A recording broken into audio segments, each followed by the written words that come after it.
I'll tell you the story in my perspective Yeah. um is that one thing that I noticed that might be pretty trivial is that in these agent systems, like at Google and also earlier, if there's slightly bad context going into these agents, then every step along its thinking process, that context kind of gets worse and worse, Mm. which is something called context rot. And I mean, context rot plagues a bunch of our AI systems today.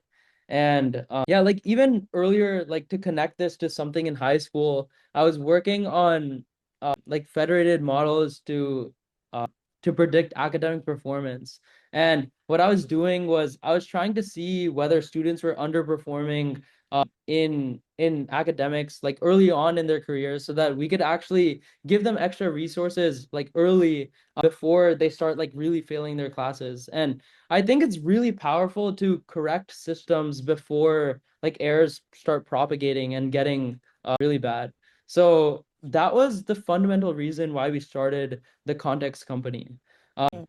So the Context Company, we decided that we'd start in like observability and failure monitoring because we have to first see where these systems are going wrong to actually fix the context that's going into them.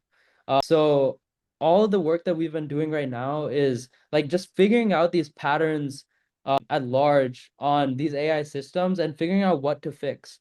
And then once we know that, then we can move into actually how to fix these agents. Yeah. Because they know that you will pivot, you will change ideas, you'll realize something is wrong, you'll realize you need a different approach, but they're investing in people that are problem solvers and will actually continue to keep iterating to a better product.